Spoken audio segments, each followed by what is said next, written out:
Hands down, my favourite dip would have to be Taramosalata, a classic Taramosalata. And today I have Alex Innes from Hellenic Republic, who makes the most delicious Taramosalata. At Hellenic Republic, you do it from scratch. You don't buy it in, you make it exactly the way it's supposed to be done, the traditional way. Yeah, so this is going to be a really white one, so not the pink stuff like you get in the supermarket. The pink one, what is it? It's a colouring? Yeah, generally when you get something pink like that, it generally comes from preservatives. So this is a preservative-free Taramosalata. Yeah. So the main ingredient in Taramosalata is this. What is it? So this is a cured and salted cod roe. So you really get that umami saltiness in the dip, and that's sort of contrasted with the lemon. You sit it in the lemon. So, all right, let's get started. So we've got some bread here that's been soaked in a little bit of water.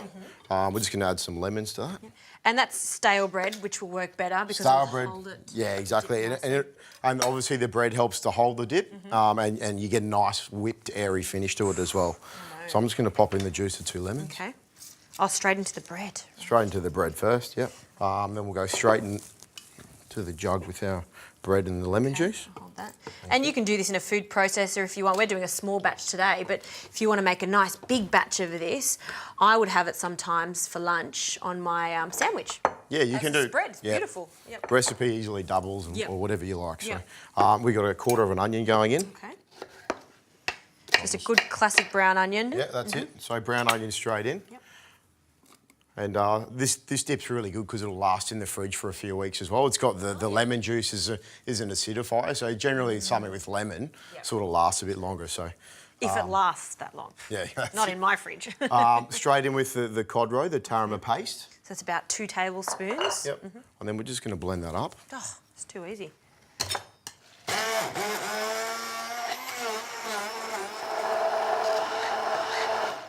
Nice. So that's about the consistency you're looking for. It's nice and smooth. Yep. And then to that, we're just adding our oil. Okay. And obviously, we don't want something too strong and overpowering.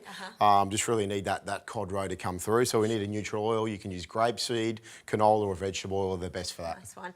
And this is going to start emulsifying, so it's just slowly drizzle it in. Yeah, it's like a mayonnaise, so it's going to slowly thicken up as we're blending it. All right, well, you get onto the oil and I'll start toasting some pita. Sounds great.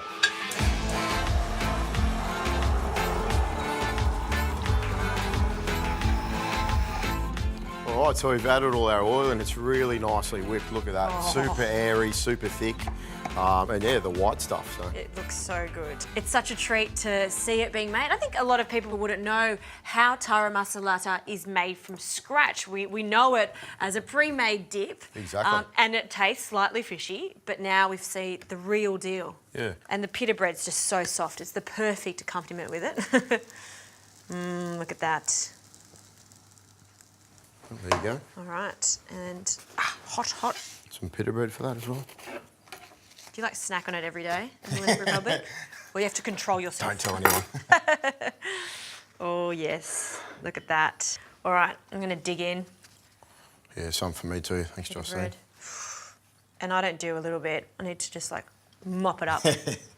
That's the way. It's fluffy. It's light. You know, sometimes we take for granted the simple things. And I think Greek food is so loved by so many people because it's so simple and it's so yummy. This is the perfect way to start a meal. Make your own Taramosalata. Delicious. Thanks Thank you. so much, Jocelyn. Going in for a second round.